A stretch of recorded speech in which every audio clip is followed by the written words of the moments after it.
Wren opened his and saw the ceiling made dirty straw. It smelled damp and goat manure. The latter thing he remembered was a scream from above and the shadow of the building with bricks. Then darkness. And now here, this straw. He tried to stand and realized that his wasn't his. The hands are small, the skin is thin, not a single calluses. He lay on wooden couch in a measuring the building, a shed on construction site. Just sight they were made metal, and here everything made stone and wood. Wren settled and hit his head on low beam. He cursed. His voice turned out high-pitched and strange. Beside on the floor sat a year's 6 and was watching at him, round eyes.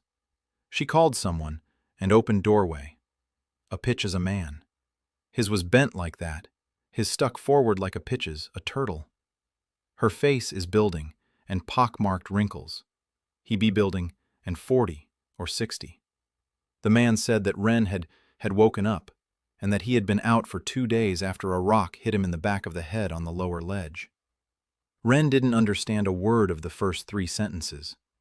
The language was similar to the one he knew, but the words sounded different. As if someone had taken familiar sounds and jumbled them up. But with every passing minute, his head cleared. Memories of this body surfaced in fragments. His name is Wren. He is 12. His father is Borg, a stonemason. The village is called Lower Quarry, 300 people. Everyone hauls stones. Wren stood up and went outside. The village lay in a wide basin between 2 rock walls. Houses made of rough stone huddled close together. People walked along the only road. Each carried a stone on their back. Women carried stones. Old men carried stones. Children around 10 years old carried smaller stones. Wren stood and watched. In his past life, he had worked on construction sites in Granholm. He hauled bags of cement and moved pallets. But there were wheelbarrows there, carts, forklifts, cranes. Here there was nothing. People carried stones on their own backs, and no one's eyes betrayed any question. It had always been this way. Wren looked at his father. Borg stood by the wall of the house, sharpening a stone chisel against another stone. His fingers were thick and crooked. Every joint was swollen. His back was bent forever. Wren did the math. If his father was 40 and had started carrying stones at 10, that made 30 years. 30 years without a single tool except his own body. Wren's mother had died. His body's memory told him this as plainly and calmly as a fact. She strained herself in her 7th month. She was carrying stones and strained herself. No one was surprised.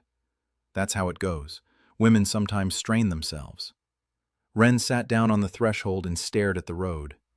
A boy of about 8 walked by, carrying a stone the size of his head. The boy was huffing and staggering. Wren recognized him. Little Ron, his brother, 8 years old. In 3 years he'll go to the quarry, like everyone else. Wren clenched his teeth. Then he unclenched them, then clenched them again. He's no engineer. 9th grade and welding classes. He doesn't know formulas and doesn't remember theorems. But he knows one thing. He knows what a wheelbarrow looks like. 1 wheel, 2 handles, a trough, 3 parts. The simplest design in human history. And it's not here. Wren looked around. Not a single wheel. Not a single one. Not on the carts because there are no carts. Not on the mills because there are no mills. Not on the potter's wheel because pots are molded by hand on the ground. He asked Borg why no one used those round things to roll. Borg froze. Then he turned slowly. His eyes grew hard. He said that Wren must forget those words. That the body is God's only tool. That everything else is heresy. That heresy gets burned. Wren blinked. He asked who had decided that. Borg answered with one word. The temple. Wren didn't ask anything else that day. He walked around the village and watched. He counted. A middle-aged woman was carrying a basket of gravel on her back. 30 kilograms. She walked slowly. It was about 800 steps from the quarry to the construction site. Wren estimated it by eye. 40 minutes there and back. She made maybe 10 trips a day, 300 kilograms a day. A wheelbarrow could carry 60 in a single trip. 6 trips and you've got 3.5 hundredweight. 3 times as much. And your back stays intact. Wren crouched down at the edge of the road. A piece of limestone lay nearby. Round. Almost round. Wren picked it up and turned it over in his hands. The stone was the size of a child's head and weighed a fair bit. But the shape was close. Wren set the stone on the ground and gave it a push. The stone rolled over a couple of times and came to a stop. Not round. Almost, but not quite. Wren picked up a stick, long and relatively straight. He tried to wedge the stick under the large stone lying against the wall. A lever. The simplest of principles. The stick pried it open, and the stone shifted a couple of centimeters. Wren grinned. Then he quickly looked around. No one had seen him. He put the stick away and went home. At dinner, Borg told Tilda that tomorrow they would have to carry rubble to the upper platform. Tilda nodded. She was 6, but she already knew that in 4 years she would start carrying stones like everyone else. Wren ate porridge made from some kind of grain and thought, the wheel needs to be made of wood. But for that, he needs a tool. A knife or an axe. There is an axe here, a stone one, but it's there. Fine. A knife can be made from a sharp stone. Wood. Trees grew in the valley, short and crooked, but there was wood. An axle, a thicker stick, a trough, hollowed out of a piece of trunk or nailed together from planks, handles, 2 sticks. Wren mentally assembled the wheelbarrow, then took it apart, then put it back together. The problem was the wheel. It had to be round and sturdy and sit freely on the axle. No bearing, no metal, wood against wood. It'll creak and wear down, but it'll work, for a while. Wren finished his porridge and lay down on his cot. In the darkness he listened to Borg coughing, the dry, heavy cough of a man whose chest is crushed by years of hardship. Wren closed his eyes. He wasn't a hero. He was a handyman from Granholm with a 9th grade education. He'd died from a pallet of bricks, a stupid death. And here he was, lying in the body of a 12-year-old boy in a world where people toiled themselves to death because some priest 1,000 years ago had decided that tools were a sin. Wren smiled into the darkness. Fine. Tomorrow he'd go into the forest and find a suitable tree. A wheelbarrow. 1 wheel. 2 handles. A trough. He'd do it. 9 years. Wren now looked about his 21. Tall and muscular, hands covered calluses, back straight. He the only one in the village who kept an eye after his back. Every evening he stretched out on the ground and was something strange. He lay down on his and lifted my legs. The village at first laughed, then got used to it. Wren is wonderful. Everyone knew. At 9 years he became a stonemason, just his father. He worked on lower level of the quarry. I was blocks and carried them to the road. That everyone. But the contrast from everyone, he hated every second of job. Not because that was lazy, but because that I knew it could differently. He knew this from 12 years old. The problem was in the fact that every 9 years he has and did do a wheel. He because that didn't tried. I tried. At 13 years he left into the wheel and 2 days chopping stone axe, a stump tree, trying make it round. The result was something similar, a turnip. A sick turnip. It didn't spinning. It rolled and fell. Wren buried it in the leaves and went home. At 15, I tried again. At this time I found a thick A of A and tried to it. 3 days of work. The result was better. Almost round disc, but heavy as a sin and with a crack through the mar. Wren stuck it on a stick and pushed it. The disc went 1.5 meters and split in half. Wren was sitting in the forest and looked at the wreckage and thought that last my life he never did wondered how to a wheel.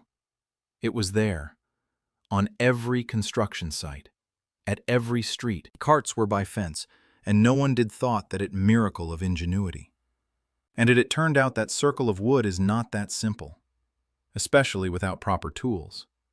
Debt for these years has even more bent. He was under 50, and he looked he's 70. 70. He walked slowly. He coughed. His hands were in mornings. But every day he got up and went to the rocks, because that's the way it is. Tilda had grown up. She was 14 and had been hauling rocks for 2 years. Wren watched her come back in the evening, her shoulders slumped, her eyes empty, her back red from the basket straps. Once she came and sat on the threshold and couldn't get up. Wren walked over and saw her back. The skin was torn down to the flesh. Blood had dried into a crust mixed with dust. Tilda said the strap had slipped and the basket had scraped across her back. She said it calmly, like she was talking about the weather. Wren stood there looking at her back, and something clicked inside him. Not anger. He'd been angry for a long time. This was a decision, final and irrevocable. He wouldn't wait any longer. The next morning, Wren didn't go to the quarry. Borg asked where he was going. Wren replied that he was going to the forest for firewood. Borg nodded. Firewood made sense. Firewood wasn't heresy. Wren went into the forest and found a tree. Not the first one he came across. He searched for 2 hours. He needed a trunk of a certain thickness, with dense wood, without large knots. He found a suitable one and began to chop. The stone axe sank into the wood slowly. Small, sharp splinters flew. Wren chopped for 3 hours. The tree fell. He cut off a piece of trunk as long as his forearm and rolled it to his secret spot. A clearing behind an old ravine. No one ever came here. Wren sat down in front of the log and looked at it.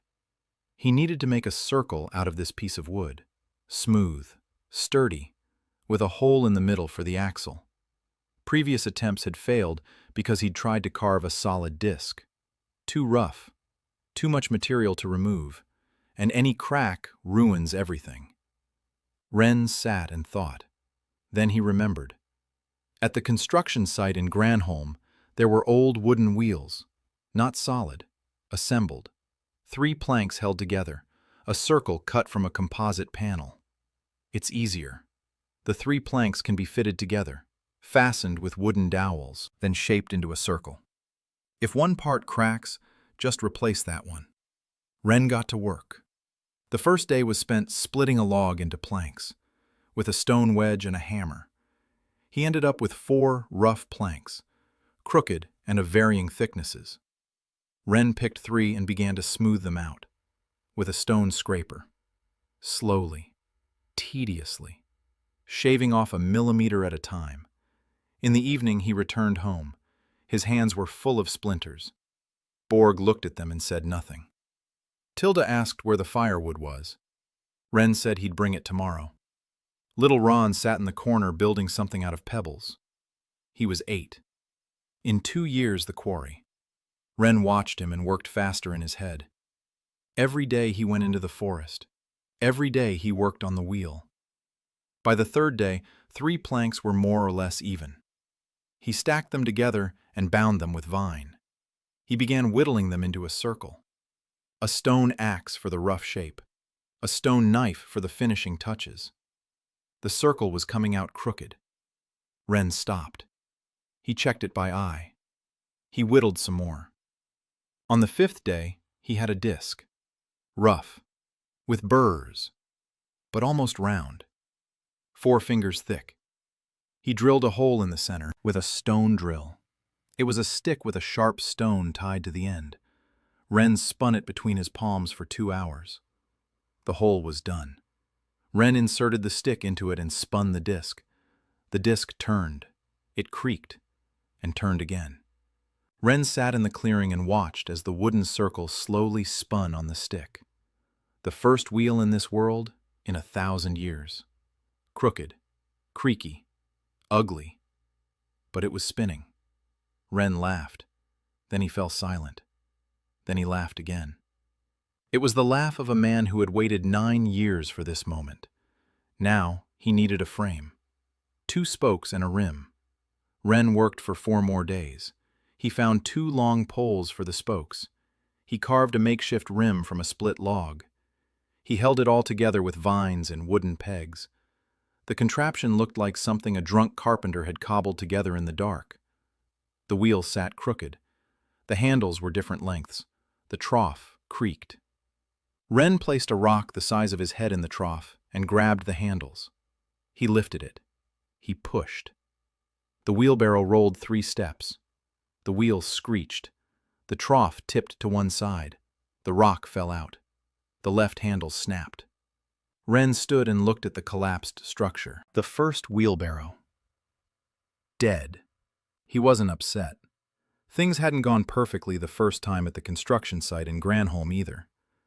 He took apart what was left and started over. The second wheelbarrow fell apart on the 5th step. The third lasted 10 steps, but the wheel got stuck on the axle. Ren stood in the woods, dirty and sweaty, talking to himself. He said the problem was the axle. Too rough. Wood against wood. He needed lubrication. Grease. Animal fat. The axle needed to be thinner and smoother. And the hole in the wheel needed to be wider so it wouldn't get stuck. Ren remade the axle. Thinner. Smoother. He heated it over a fire to harden it. He greased it. He widened the hole in the wheel. The 4th wheelbarrow. Ren placed a stone in the trough. He lifted the handles. He pushed. The wheelbarrow moved. Creaking and swaying, but it moved. 5 steps, 10, 20. The wheel turned. The stone lay in the trough. Ren rolled the wheelbarrow across the forest clearing and didn't stop. 30 steps. 50. He turned around and rolled it back. It works. 4th try. It works. Ren stopped and wiped his forehead. His hands were shaking. Not from fatigue. He stood alone in the forest, holding the first wheelbarrow in this world. A crooked, ugly, creaky wheelbarrow. That works. Ren did show the right-of-way. He was a fool, but not an idiot. In village, 300 people. Any one of them could have cawed to the temple. For mechanisms are burned. Ren remembered for a second. He hid the wheelbarrow in the clearing and covered it branches and began to think. He needed someone alone. One person to whom can show it to, who won't run to the overseer, who doesn't fall to knees and will not begin praying. Ren fidgeted in his words, the people in debt. Father. No, not first. Debt is too afraid the temple. Tilda. She 14. Smart. But chatty. No. Ren thought 2 days, then remembered Hort. Hort was from those peasants whom no one not notice. 40 years. Silent.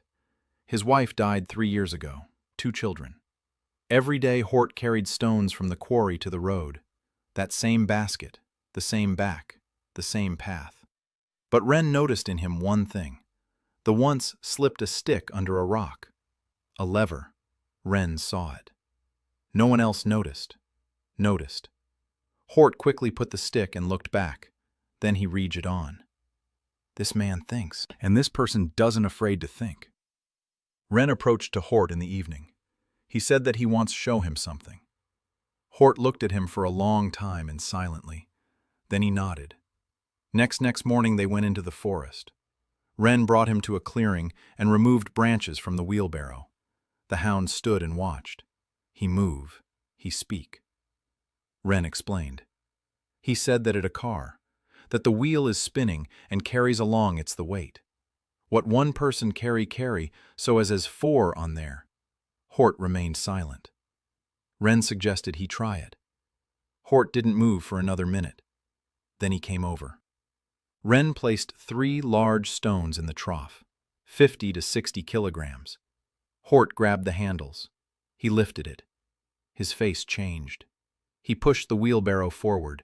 It started moving. Hort took a step. Another.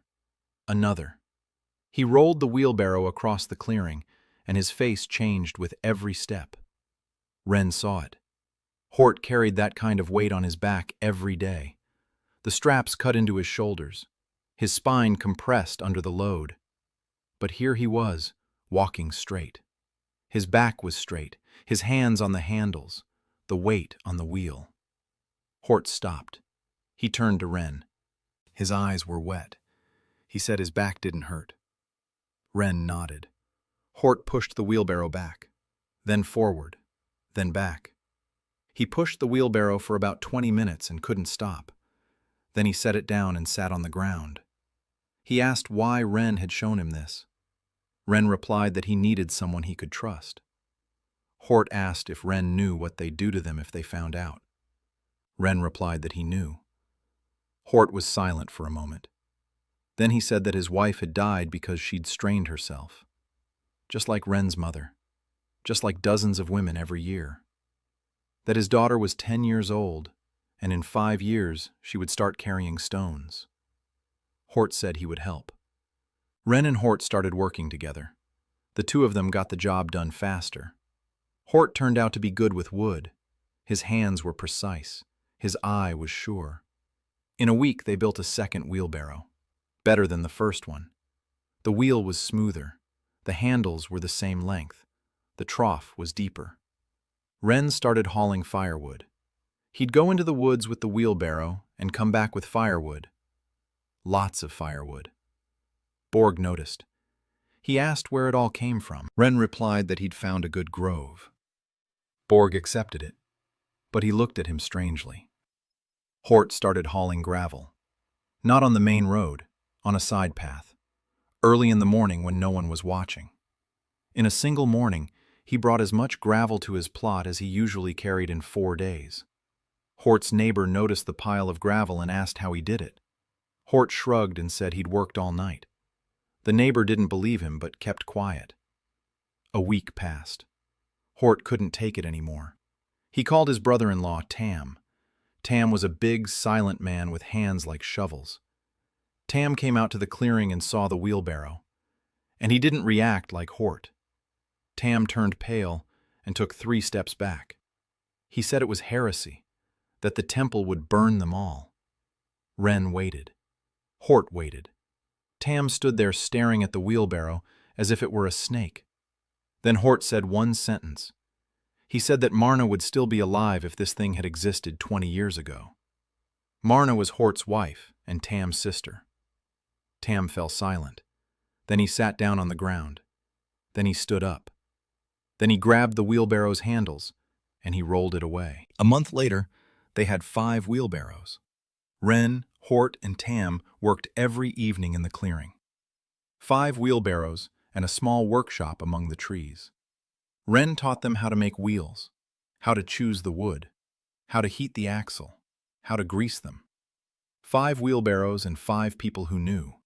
Wren, Hort, Tam, Tam's wife, Lyra, and an old man named Gap who happened to wander into the clearing and, instead of shouting, "Heresy," said that finally someone had come up with the idea.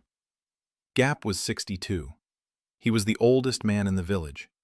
His back was broken in 3 places. He walked almost parallel to the ground. Gap said that when he was a kid, one guy tried to make something similar, a wooden contraption to haul rocks. The temple found out. They burned the guy. His family was driven out. Wren listened in silence. Gap said that the boy had made a mistake. He'd shown his contraption to the overseer. He thought the overseer would be happy. The work would go faster. Everyone would win. But the overseer wasn't happy.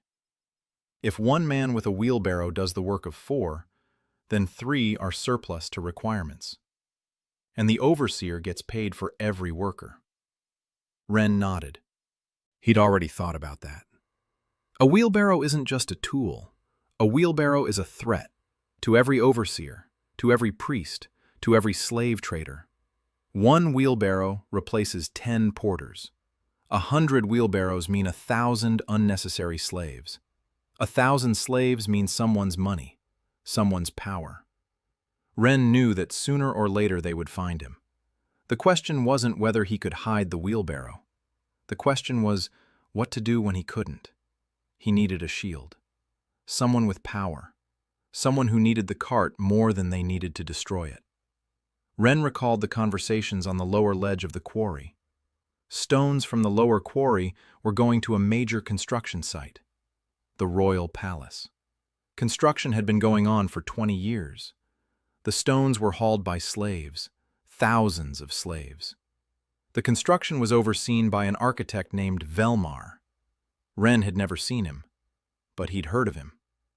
Velmar came to the quarry every 6 months and yelled that the stones were coming too slowly, that the palace should have been ready 5 years ago, that he'd flood everyone with complaints all the way up to the king himself. The architect needed speed. A wheelbarrow meant speed. Ren made up his mind. When the time came, he would go to Velmar, but first he needed more wheelbarrows and more proof. The result had to be undeniable. Ren gave each of the 5 a wheelbarrow. They began using them at night and early in the morning, quietly, without witnesses. But a village of 300 people is no city. Everyone notices everything. The blacksmith's wife saw Lyra hauling stones away early in the morning. She was running too fast. A teenager saw Horth rolling something along the bypass trail. People started whispering. No one had reported it yet, but the whispers were growing. The tip-off came on the month. The overseer Kars noticed that production 5 people from Nizhny Career grew in 8 times. 5 porters were the work of 40. Kars was not fool. He didn't understand how, but he understood that something wasn't right. He wrote a dom and sent it to the United of the Dome. The denunciation went through 3 officials and settled on the priest, Oren. Ren didn't know about it. He found out later. But for now, he was working. 5 pails became a family, then 10. Hiding them became more difficult. Ren stopped hide cars in the forest. He moved them to the outskirts the village beyond behind Korta. I covered with burlap. But everything already knew. The village was divided. Half watched at wheelbarrows with horror, heresy. The temple will burn it down. The other half was watching with hungry interest. My back. If it works, why not? The village of the village, Kroon came to Ren. Kroon was 55, and he was bald, a sturdy old man with one working eye. The other knocked out a stone 30 years ago. Kroon said that he saw a car and that Ren is crazy. Ren suggested him to sit and watch. Kroon sat on a rock. Ren asked Horta to show him. Hort loaded a wheelbarrow with gravel, 60 kilograms. He wheeled it from the house to the edge of the village and back. 400 steps, 2 minutes. The hound didn't get out of breath. His back was straight. Kroon sat and watched with one eye. Then he stood up. Then he sat down. Then he stood up again. He said his father had carried stones for 40 years and died coughing up blood at 43.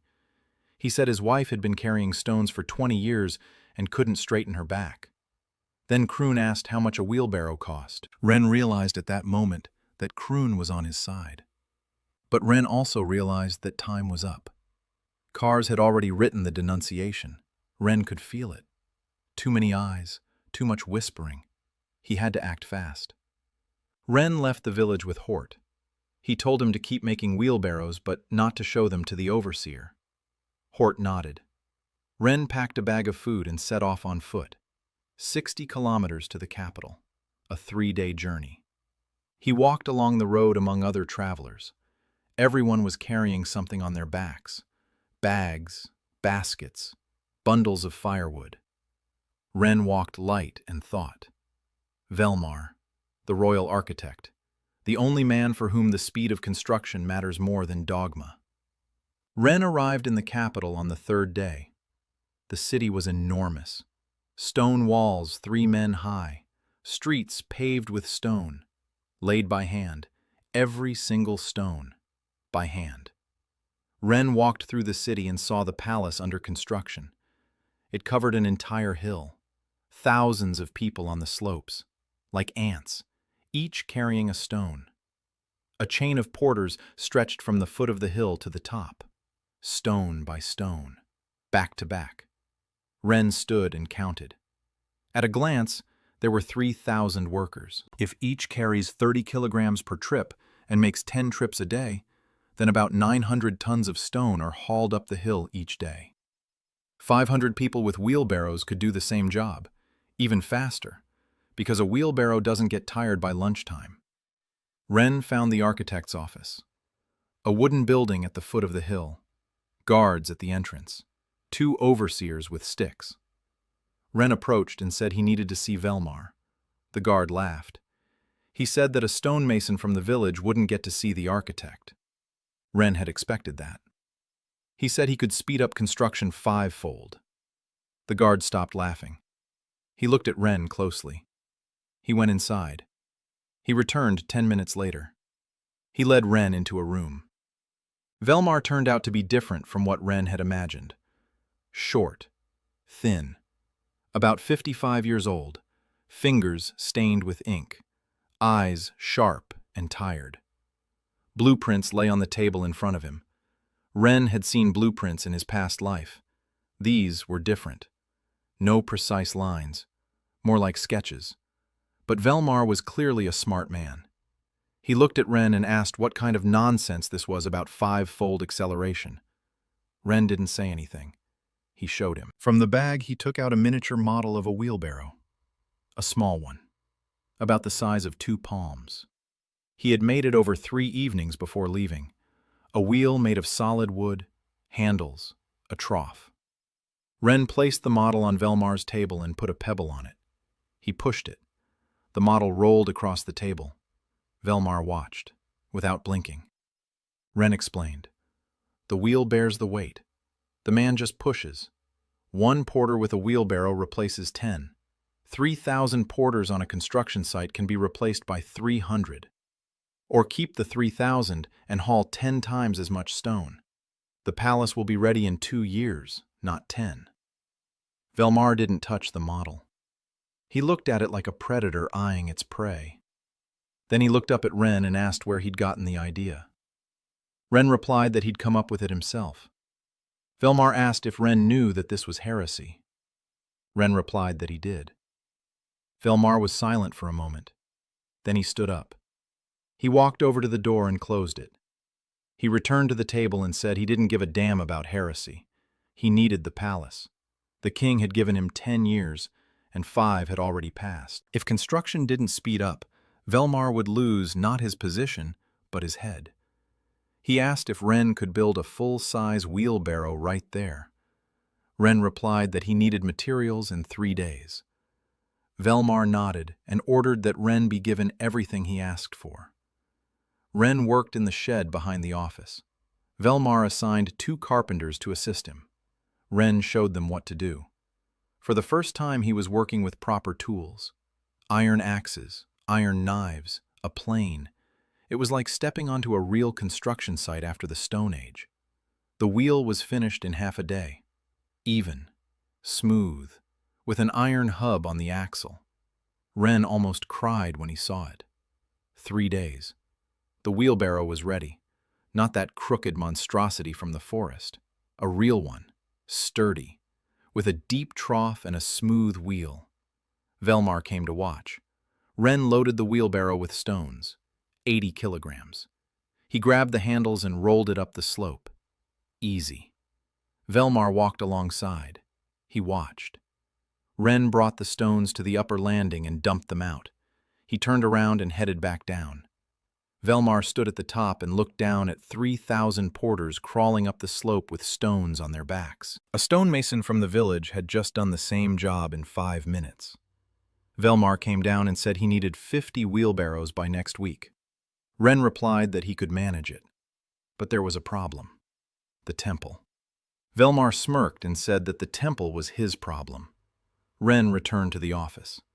That same day, a messenger arrived from the Temple of the Stone Arch. Kars's denunciation had reached them. An order to investigate heresy in the lower quarry. Velmar intercepted the messenger at the entrance. Wren didn't hear what he said. But the messenger left, and there was no investigation. For now. Wren returned to the village with iron tools. 2 axes, 4 knives, a plane, a set of drill bits. Gift Velmar. Hort saw tools and touched the blade of the village with his finger. I cut myself. I laughed. In life, he worked only stone tools. Ren gathered his 5. Hort, Tam, Lyra, Gap. Now to them have 3. A guy Sav who thought Kar a gift from the gods. A woman Din, who silently took a wheelbarrow and silently drove away. Twice.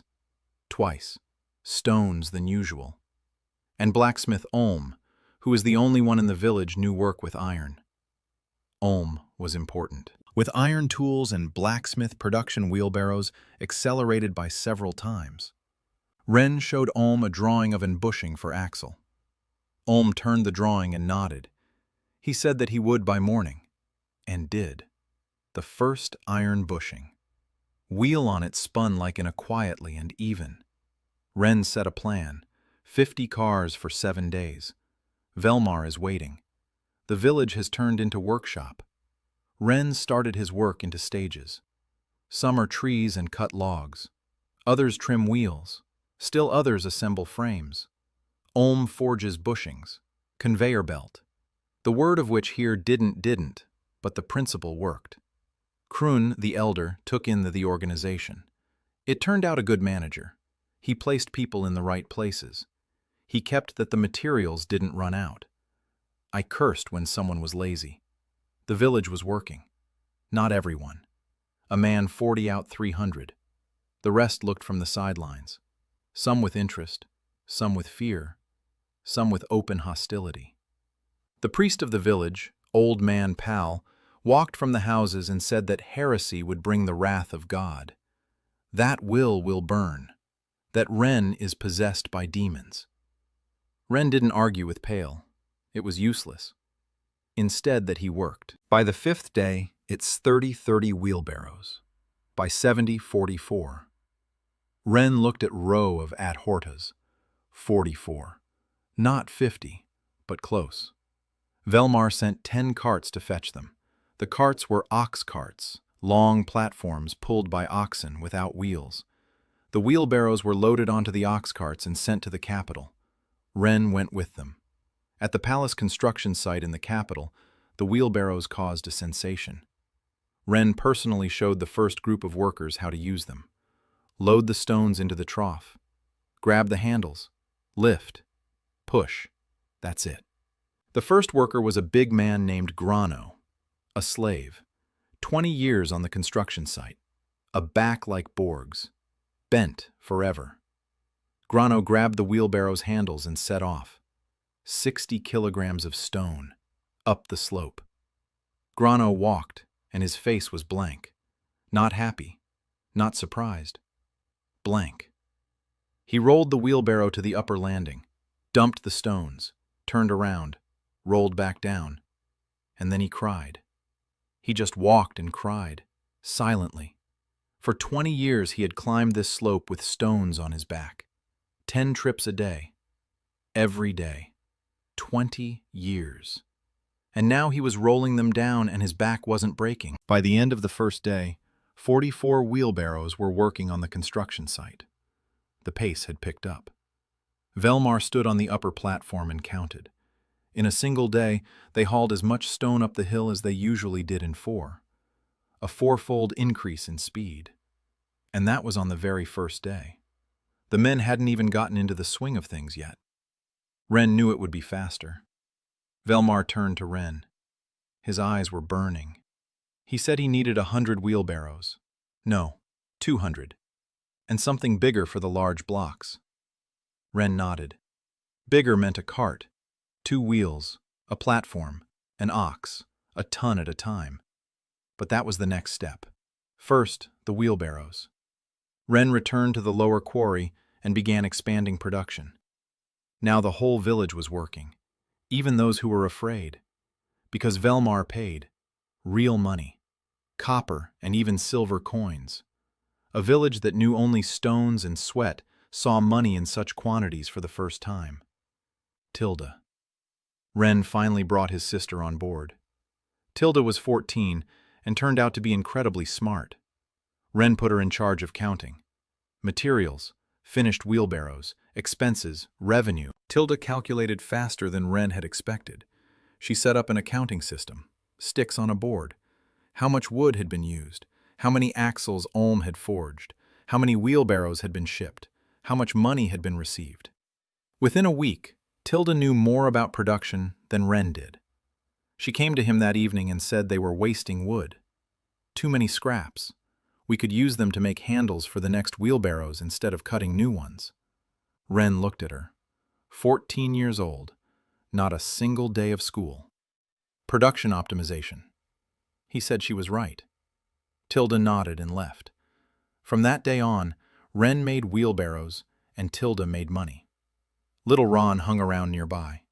He was 8 and was supposed to go to the quarry in 2 years. Wren looked at him and thought that wouldn't happen. Ron wouldn't haul stones for a single day, not a single one. Borg was silent. Wren's father hadn't said a word about the wheelbarrows since he saw the first one. He'd come in the evening and sit by the house. He looked at the rows of finished wheelbarrows. He was silent. Wren didn't press him. One evening, after a particularly long day, Borg stood up and walked over to a wheelbarrow. He looked at it. Then he grabbed the handles. He rolled the empty wheelbarrow across the yard, back and forth. He stopped. Wren stood in the doorway and watched. Borg turned to him. His face was old and gray. His eyes were wet. He said that if he'd had this thing when he was 20, Wren's mother would still be alive. Wren didn't answer. He couldn't. Borg set the wheelbarrow down and went inside. Wren remained standing in the yard. He looked at the wheelbarrow and thought of the mother he'd never known, about the woman who had collapsed in her 7th month because she was carrying stones, because that was the way it was supposed to be, because the body is God's only tool. By the end of the 2nd month, Wren had sent 120 wheelbarrows to the capital. 300 wheelbarrows were already working on the palace construction site, if you counted the ones Velmar had ordered from other villages based on Wren's blueprints. The pace of construction increased 5-fold. Velmar was pleased. But not everyone was pleased. The overseers at the construction site began to worry. If one cart replaces 10 porters, then why do we need 10 overseers to watch over them? 1 is enough. 9 are left without work, without authority, without a stick in their hands. The Overseers Guild sent one of their own to the capital to see what these wheelbarrows were all about. The man took a look and returned. He reported that the situation was serious. The slave traders were also getting restless. 1 wheelbarrow replaces 10 slaves. 100 wheelbarrows replace 1,000. 1,000 slaves is a huge amount of money. Money that vanishes with every new vehicle. Wren knew a blow was coming. He didn't know from where. Kars's denunciation was only the first warning. Velmar intercepted it. But Velmar is alone. And there are already 3 forces against the vehicle: the temple, the guild, the slave traders. 3 forces that the wheel threatens to destroy. Wren stood at the edge of the village in the evening and watched the sunset. Behind him, hammers pounded and saws creaked. The village was making wheelbarrows. Wren thought about how he was a handyman from Granholm with a 9th grade education, that he was neither a politician nor a military leader, that he knew how to make things with his hands but didn't know how to fight priests and merchants. But the wheelbarrow couldn't be hidden anymore. The wheel existed. 300 of them on the construction site, and every slave who pushed a wheelbarrow instead of toiling away knew that things could be different. It couldn't be stopped now. Wren had hoped for that. The blow came at night. Wren woke from Hort's Hort, ran out into the street. The workshop was on fire. The shed where the finished wheelbarrows aflame. 20 cars inside. Wren rushed toward the well. Hort was already dragging the bucket. Tam ran out with wet fur and began beat against the wall barn. It was useless. The fire devoured the dry wood in minutes. By dawn, from the workshop there were a pile of coals, 20 wheelbarrows, tools, a supply of bushings that Ulm forged 3 days. That's all. Wren stood in front of ruins and looked. Beside stood the village, 300 people, in silence. The priest Pal stepped forward and said that this a sign. that God has punished, that heresy is burning because that it must to burn. A few people nodded. Ren didn't listen. He looked at the ground around barn. Footprints. 2 people. They approached from the north, from the road toward the capital. Something at the wall. Oil. Ren touched the ground. Oily. It smells burnt lard. This is God. This arson. Hort approached and quietly said that had seen 2 people. At night. They were running away toward the forest, not villagers. Ren nodded. The guild, or slave traders, or both together. It matter who. What matters that they have from words to action. Tilda stood beside him. Her was pale, her hands clenched. She asked, "What now?" Ren replied that now they will build a new workshop. Tilda asked if they burn again. Ren replied that they'll build another one.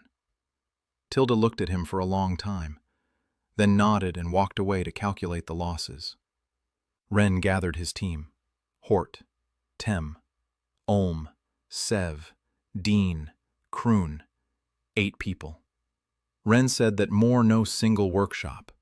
In the past everything was in one place, and one match destroyed everything. Now it will be 3 dots. The wheels make at Olma the frames are assembled at Korta. The troughs are hollowed out at Tima. 3 different places. Burn one, it is a 3rd. Not. Kroon added that we need night guard, 2 people every night. Ren agreed. For week. They had resumed. It accelerated. That's that now 3 groups were simultaneously, in parallel. Ren didn't know this word in this world, but the principle remembered. In Granholm were simultaneously on different sections. Here is exactly same. Tilda subtracted the numbers. Before the fire they made 6 pitchers a day.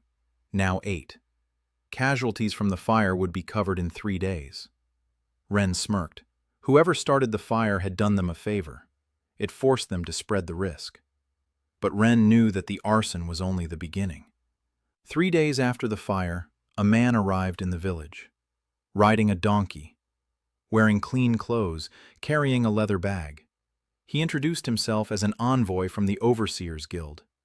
He said he wanted to speak with the man who made the wheeled carts. Ren went out to meet him. The envoy spoke politely. He said the guild was concerned, that the new carts were disrupting the labor order, that each cart put 10 overseers out of work, that the guild was offering Ren compensation, a large sum in silver, if he would cease production and destroy the blueprints. Ren asked how much. The envoy named a figure, 50 silver pieces. Ren did the math. That was roughly the annual income of the entire village. Good money. Ren asked what would happen if he refused. The envoy smiled and said that the guild hoped for a reasonable outcome. But if reason failed, the guild would find other ways. Ren looked at the envoy, then at the ruins of the workshop behind him. He said that the workshop had already burned, that he had already seen those ways, and that the answer was no. The envoy stopped smiling. He nodded. He left. Ren stood there watching him go. 50 silver. Good money. But Ren remembered Tilda's back, blood and dust. He remembered Grano crying on the hillside. He remembered Borg and his words about his mother. No. No money. Horth came over and asked what the messenger had said. Ren answered. Horth was silent for a moment. Then he said Ren was a fool. Then he added that he was a fool too for staying with him. And he went off to make wheelbarrows. A week later, news came from the capital. Bad news. A riot had broken out at the palace construction site. Not against the wheelbarrows, for the wheelbarrows. Velmar received an order from a guild official to remove the wheelbarrows from the upper levels of the construction site, to replace them with porters again. Velmar carried out the order. In the morning, 200 slaves on the upper levels came to work and saw that the wheelbarrows were gone, that they had to carry things on their backs again. They refused. They simply sat down on the ground and wouldn't get up. 200 people. The overseers shouted. They threatened them with whips. It didn't help. One of the slaves stood up and said he'd been carrying stones for 15 years and that the wheelbarrow was the first thing that had spared his body. That he'd rather take the whip than haul a stone on his back again. The overseer struck him. The slave fell. The remaining 199 stood up, silently, like a wall. The overseer backed down. The revolt lasted half a day. Velmar returned the wheelbarrows. The guild official left. Construction continued. Ren learned of this from Velmar's messenger. The messenger also brought a letter. Velmar wrote that the situation was heating up, that the temple was silent, but it was a bad silence, that the priest Orin had requested an audience with the king. The subject of the audience was heresy at the royal construction site. Velmar wrote that he was holding his ground for now, but he needed arguments. Numbers. Proof that wheelbarrows were faster and cheaper. Ren put Tilda to work on the calculations. Tilda worked for 2 days. The result was devastating. The cost of hauling a single stone up the hill with a porter. The cost with a wheelbarrow.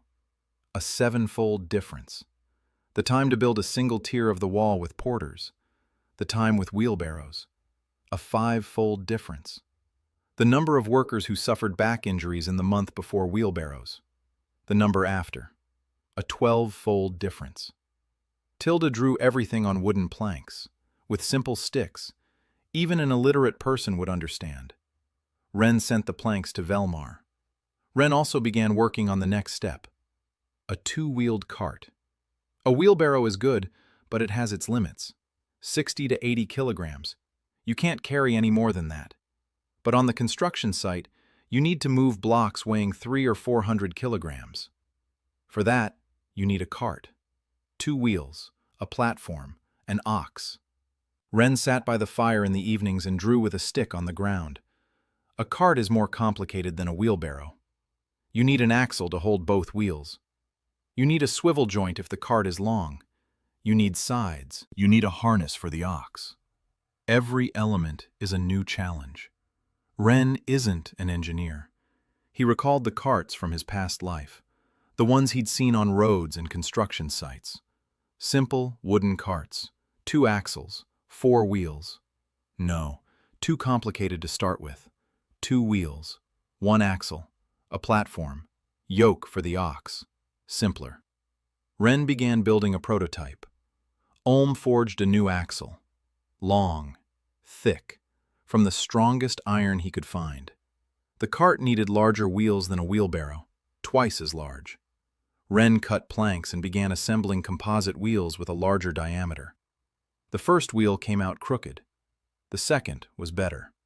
By the end of the 3rd month, the prototype cart stood in Hort's yard. Rough, heavy, creaky. 2 large wheels, a platform made of thick planks. The shafts jutted forward. Ren brought the ox. He harnessed it.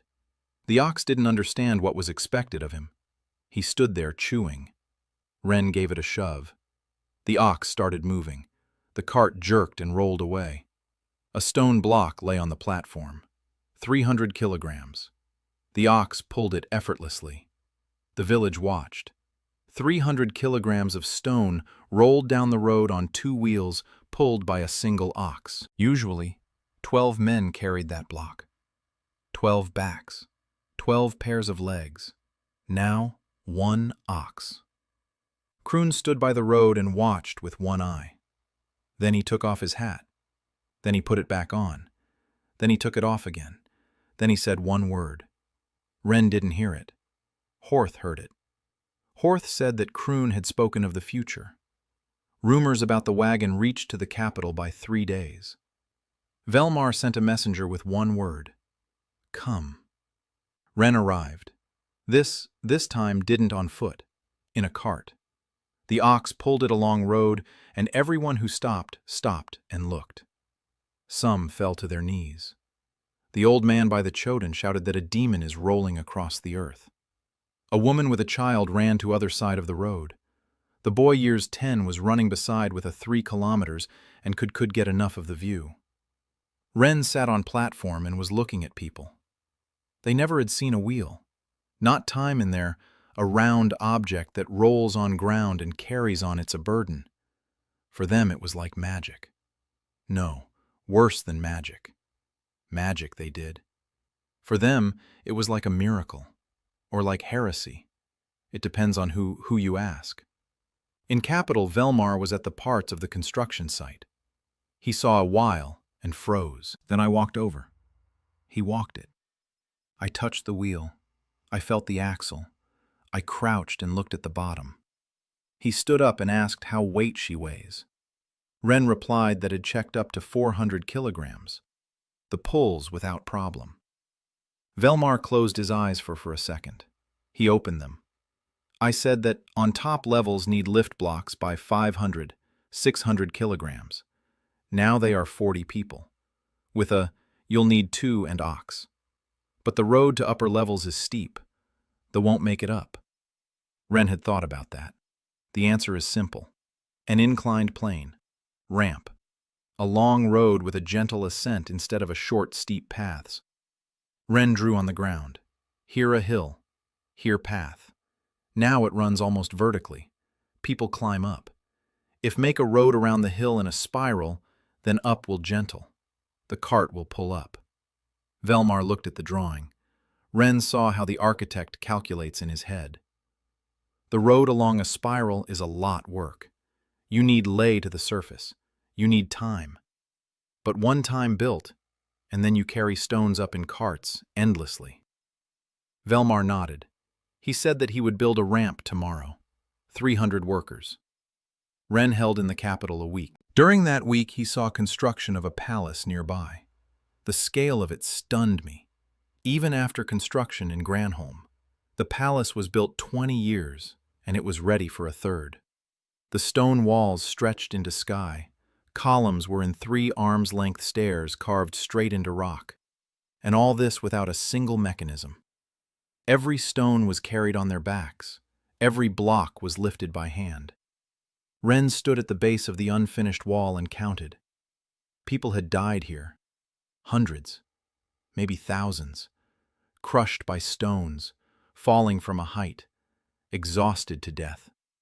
He asked Velmar how many workers had died on the construction site over the past 20 years. Velmar answered without emotion. About 2,000. Ren closed his eyes. 2,000 people. For a building. For a palace. Velmar noticed his expression and said that these were normal losses for a construction project of this scale. Ren didn't answer. Normal losses. Velmar isn't a bad person. He just lives in a world where people are cheaper than stones. Ren decided that a cart wasn't enough. He needed a lifting mechanism. A crane. A block and a pulley. A rope through a wheel at the top. You pull down, and the load goes up. The simplest principle. Ren saw cranes every day in Granholm. Tower cranes at every construction site. But he didn't need a tower crane. He needed a simple boom with a block at the end. A log, a rope, a pulley at the top, a counterweight. Ren began to sketch. In the evenings, in the room Velmar had assigned him, he drew on birch bark. During the day, he walked around the construction site and observed. He looked for a spot where the crane would be most useful. The upper levels, where blocks need to be lifted to a height of 10 or 12 meters. Right now, they're being hauled up a human ramp, a living ladder. People stand on top of each other and pass the stones. Ren saw one block come loose and fall. 3 people below didn't have time to jump out of the way. 1 died on the spot. 2 were maimed. Work stopped for an hour. Then it continued. Normal losses. Ren returned to the lower quarry with a list of what he needed. Long logs, thick ropes, iron loops and hooks. Ulm received a new order and groaned. But the blacksmith was used to it. Every week, Ren brought him something impossible. But before he could work on the crane, Ren had to deal with a problem that was growing by the day. Nora. Ren had heard about her from Velmar. Nora was a slave on the palace construction site. 25 years old, a porter since she was 15, 10 years of stones on her back. Nora was one of those people who didn't break. Not physically. Physically, she was just as broken as everyone else. But inside her, there was something made of iron. When the wheelbarrows appeared on the construction site, Nora was the first to grab one. When the wheelbarrows were removed by order of the guild, Nora was the first to sit down on the ground. When the overseer struck a slave, Nora was the first to stand up. Velmar said Nora was dangerous. Not to him, to order. She talks to the slaves. She organizes them. She turns the wheelbarrow from a tool into a symbol. The slaves listen to her. Velmar said this could end badly. A slave revolt is not what he wants. He needs a palace, not a revolution.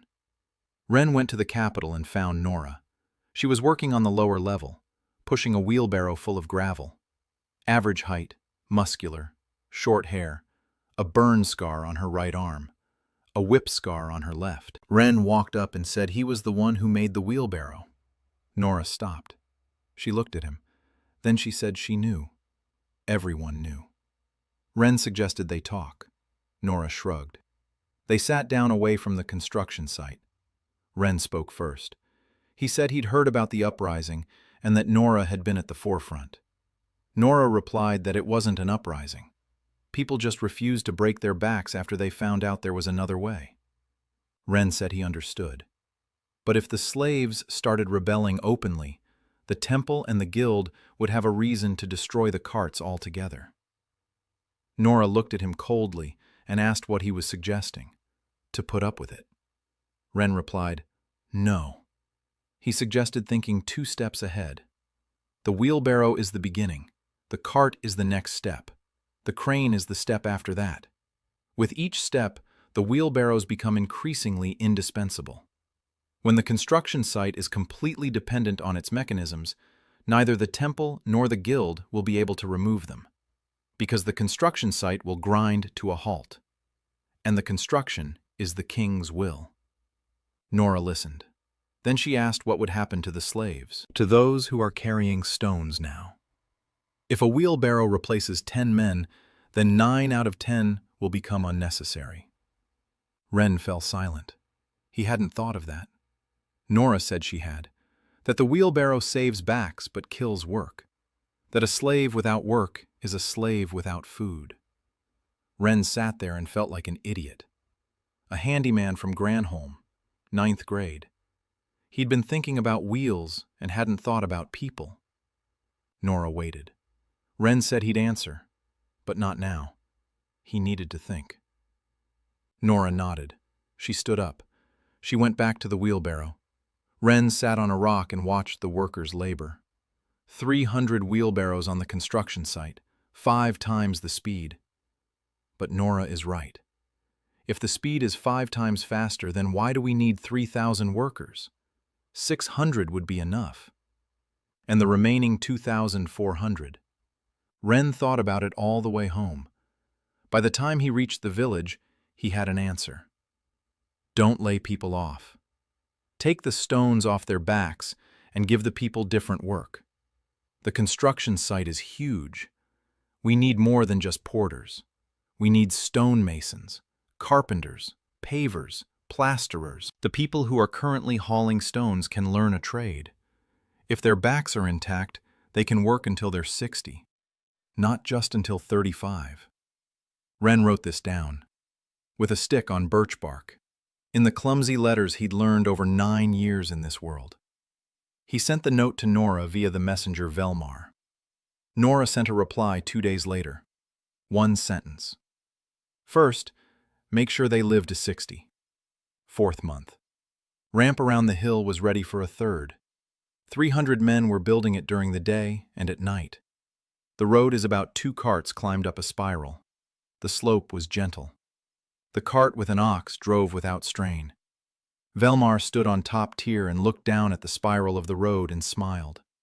For the first time in 5 years, he believed that the palace would be completed. Ren worked on the crane. The prototype stood in a clearing behind the village. A log about 6 meters. Vertical support. Horizontal boom. At end of the boom, there is a wooden wheel with a chute. Through then, a rope. On one end, hook. On the other end, stones in the basket. The principle is simple. Pull the rope down. The weight rises up. The wheel at the top guides the rope and changes the direction of the pulleys. The simplest block. Wren put it from that there was there. A log from a tree.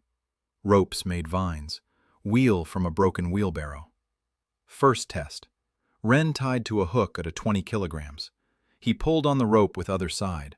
The stone rose. It meter. By 2. Wren let go of the rope, and the stone hung in the air, swaying on hook. It works. The hound stood beside and watched at the stone with open mouth. He said that a stone is in the air. Wren replied that the stone is on a... The hound said that this one and that. For him, it was one and that. The stone that does on the... and not in someone's back. A stone in the air. Magic. Wren smiled and added a few stones. 30 kilograms. 50. Rope made vines creaked. The log creaked. At 70 kilograms, the rope snapped. The rocks came tumbling down onto the ground. The hound jumped back. Wren looked at a piece of rope. The vine won't good. You need hemp, or something similar. I need a real rope. Wren sent Temma to look at the rope makers. Tem found them. In 3 villages to north, wove ropes from wild nettles. Rough, but strong. Wren ordered 20 meters of the thick. While weighted the rope, he pushed the log. He reinforced the support. He installed braces on the sides, made a swivel mechanism so the boom could rotate. Rough. The log stood in a hollowed-out stump and was turned by hand. But it worked. The ropes arrived. Thick, rough, strong. Wren tied a new rope to the hook and started the tests again. 20 kilograms, 50, 100, 150, 200. The rope holds. The log creaks but stands firm. Wren added a second pulley. 2 wheels instead of 1. A pulley block. He didn't know the word but understood the principle. A crane operator had explained it at the construction site in Granholm. 2 pulleys mean you're pulling half as hard. 400 kilograms on the hook feel like 200 on the rope. 4 pulleys and 400 feel like 100. Wren set up a double pulley. Test. A 300 kilogram stone block. Wren and Hort pulled the rope together. The block lifted off the ground. It rose a meter. 2. 3. It hung there. 3 meters above the ground. 300 kilograms. 2 people. Usually 20 men lifted this stone. Hort held the rope and was breathing heavily. But he was smiling. Wren secured the rope to a peg, and the stone remained suspended. They stood and looked up. 300 kilograms in the air, on the rope and on the tree. Not a single back was broken. Wren said they needed to go see Velmar. Velmar saw the crane in the drawing and stood up from his desk. He asked if this thing could lift 500 kilograms 10 meters. Wren replied that with the right rope and 3 pulleys it could. Velmar asked about 20 meters. Wren thought for a moment. 20 meters is the height of a 6-story building. The log needs to be longer, the support stronger. The rope would be longer and thicker, but the principle was the same. Wren replied that it could be done. It would take time and materials. Velmar sat back down. He looked at his drawings of the palace, the upper floors, which were now being built at the cost of human lives. Stones were being hauled up the living staircase. People were falling. Stones were falling on people. Someone dies every week. With a crane, the stones are lifted through the air. No one stands beneath the load. No one strains themselves. Velmar said he would give Wren everything he needed. Iron, wood, people, any materials, without limits. And he added that Wren must hurry. Oren has secured an audience with the king. In 2 months. The topic of the audience is heresy at the royal construction site. If Oren convinces the king, it's all over. The wheelbarrows will be burned, the carts will be dismantled. Wren will be arrested, and the construction site will go back to using back labor. 2 months. Wren has 2 months to build a crane that lifts stones 20 meters high, and to install it at the construction site. And he has to show results that can't be denied. Wren returned to the village and announced a mobilization. He handed over all wheelbarrow production to Tilda and Kroon. They'll manage. Wren, Hort, Tam, and Olm are now working solely on the crane. 4 people. 2 months. Wren broke the task down into parts. Olm is forging the iron parts, hinges, hooks, axles for the blocks, brackets for fastening. Hort and Tam are looking for logs, long and straight ones. The boom needs a log at least 10 meters long. The support needs 12. There aren't many trees like that in the area.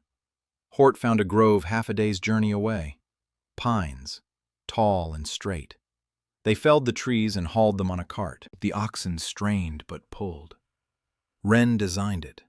Not on paper, in his head and on the ground. He sketched with a stick, erased, sketched again. He recalled the cranes from Granholm. Those were made of steel and ran on electricity. His would be made of wood and powered by people and oxen. But the principle was the same. A boom, pulleys, a rope, a counterweight, a swivel mechanism. They assembled the first full-scale version in 3 weeks. The support was 12 meters high. The boom was 10. 3 pulleys on the rope, a winch at the bottom. The winch is a drum onto which the rope is wound. 2 people turn the handles and the rope winds up. The load rises. Wren tested it. 50 kilograms, 100, 200, 400. Hort and Tam turned the winch. The stone rose slowly but surely. 5 meters, 10, 12. At the top of the boom, the stone came to a halt. 400 kilograms at 12 meters. Wren turned the boom. The stone shifted to the side. Wren gave the command to lower it. Hort and Tam slowly let out the rope. The stone landed on the ground exactly where Wren had indicated. Wren looked at the crane. A wooden, ugly giant in the middle of the clearing. Creaky, dangerous. But it worked. A week later, the crane was dismantled and taken to the capital, on 3 carts. Assembly at the construction site took 2 days. The crane was set up at the base of the upper tier's wall. Wren assembled it himself. He checked every rope. He tightened every knot. People's lives hung on those ropes. The first lift at the construction site. A stone block weighing 420 kilograms. 4 men at the winch. The block rose, slowly. 1 meter per minute. The construction site fell silent. 3,000 people stood and watched as the stone floated upward through the air. Silence. Only the creaking of wood and ropes. The block reached the top tier, 20 meters. Wren swung the boom. The block settled onto the wall. 4 people. 5 minutes. 20 meters. 420 kilograms. Usually, this takes 40 people in half an hour. And every time, someone could have died. The silence lasted a few more seconds. Then someone screamed. Then everyone screamed. 3,000 people screamed as they watched the crane. Nora stood in the front row. She didn't scream. She looked at Wren and nodded. Month. Construction of the palace had beyond recognition. The ramp was completed. The carts with oxen lifted stones up a spiral. 3 cranes stood along the wall of the tier. Wren built a second and third of 2 weeks. Faster than that, I knew all mistakes. Construction increased so that Velmar stopped shout at workers. For the first time in 20 years, construction proceeded a head-ahead schedule. The workers at the port were changing. Previously, they were porters, backs, legs, meat for stones. Now half of them studied something else. Wren suggested to Velmar a training, a simple one. Part of the former porters became crane operators. 4 people at the gate. 1 on the guide rope. Requires coordination and attention, no strength. Others learned to drive carts and oxen. Others crossed into stonemasons. If the stones are need hauled on your bug, that you can chop them in on site. More precisely and more precisely. Less waste. Velmar approved. No from kindness. A trained stonemason is more useful a porter. Builds faster. Makes mistakes less often. The palace is growing. Nora helped. Wren didn't ask. She did it. She went among the slaves and explained. She spoke that the wheelbarrow is not a threat. That crane is not a substitute for people. What mechanism takes the burden and does the work? What a person with free back can more than a person with a broken. The slaves listened. Nora spoke to their language of and sweat. She, 20 years, carried stones. They believed her. Wren once saw how Nora explained to a group of slaves how wheelbarrow. She took apart the wheel and showed the axle. She showed how it rotates. She explained that the weight presses down on wheel and the wheel rolls forward, and therefore the person bears the burden, but just pushes. She realized this herself. Wren didn't explain her physics. She figured how the wheel. Wren stood on the slaves and listened, and thought that Nora, in another world, became an engineer, or a teacher, and both. Meanwhile, the clouds were gathering. Orin wasn't sitting idly by. The priest of the stone vault was preparing for an audience with the king, and he was preparing thoroughly. Wren learned the details from Velmar. Orin had compiled a dossier. Every wheelbarrow had been counted. Every tap had been documented. Testimonies from the overseers. Testimonies from priests at provincial temples. The senior priest's conclusion that the mechanisms constitute heresy, according to the first canon. Orin is no fool. He won't shout about God's wrath. He'll speak of order, about the law, about a 1,000-year-old tradition, about how some stonemason from a village decided he was smarter than the high priest, and that the royal architect is covering for him. Velmar was nervous. Wren could see it. The architect walked around the construction site, flinching at every unfamiliar face. He told Wren that if Orin convinced the king, there would be an order, a royal order, against which Velmar was powerless. Wren asked what could be done. Velmar answered with one thing.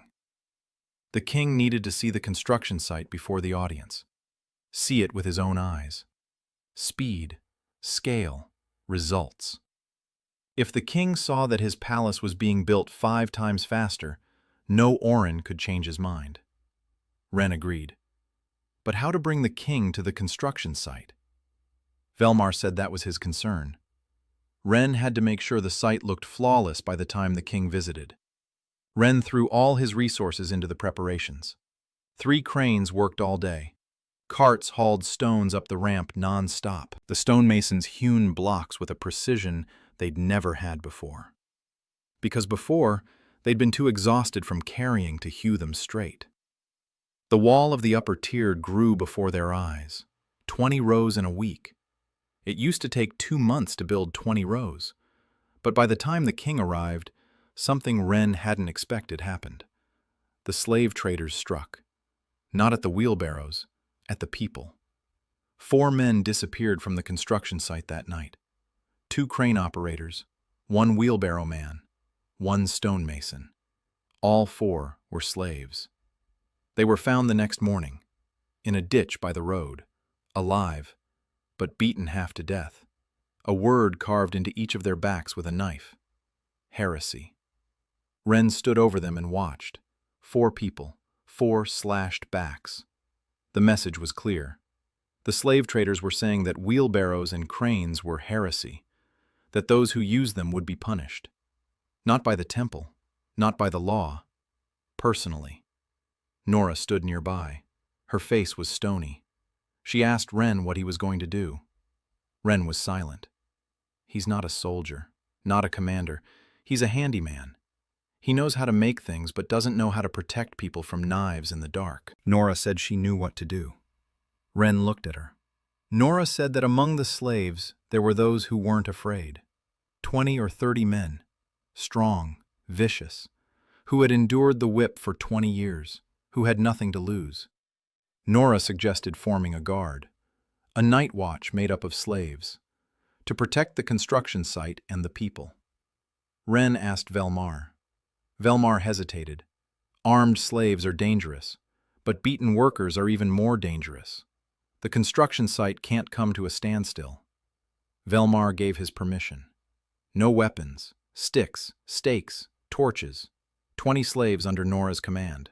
A night watch. 3 days later, the slave traders tried again. 2 of them came to the construction site at night. Nora and her men were waiting. Wren found out what had happened in the morning. Nora said that 2 had come and 2 had left. 1 limping. Wren asked if there would be any trouble. Nora smiled. It was the first time Wren had seen her smile. She said the trouble would be for those who came back. The slave traders' problem ran deeper than knives in the dark. Wren thought about that. 1 wheelbarrow replaces 10 porters. 100 wheelbarrows means 1,000 unnecessary slaves. Right now, there were 300 wheelbarrows at the construction site. 3,000 slaves were potentially unnecessary. But the number of slaves wasn't decreasing. They were learning new trades. Stonecutters, operators, cart drivers. They were needed. But that didn't matter to the slave traders. To them, a slave was a commodity that was getting cheaper. A porter slave cost 5 silver coins. A stonecutter slave cost the same. But 1 stonemason slave was needed for every 10 stones, and 1 porter slave was needed for each one. Demand was falling. Prices were falling. Profits were falling. Slave traders wouldn't wait for their business to die. Velmar warned that the merchant Dankar, the region's largest slave trader, was gathering allies. Dankar met with Orin, a priest and a slave trader. The temple and money. Together they are more dangerous than apart. Wren understood that time was short. The king's visit in 3 weeks. If Velmar can arrange it, if the king sees the construction site, if the result is undeniable, then maybe. Wren worked, day and night. The 4th crane, the 5th, 6 cranes along the wall, 100 carts on the ramp, 400 wheelbarrows on all levels. The construction site hummed like a giant beehive. Stones flew through the air. Blocks settled into the walls. The palace was rising. Wren stood on the top tier and looked down. He saw the spiral ramp, carts with oxen, people with wheelbarrows, cranes lifting stones 20 meters high. A year ago, there were only backs here, bent, broken backs. Now the backs were straight. People worked but did not break, and the palace grew faster than it had in the previous 20 years. Wren thought that if anyone from Granholm saw this construction site, they would laugh. Wooden cranes, ox-drawn carts, stone walls without a single iron fastener.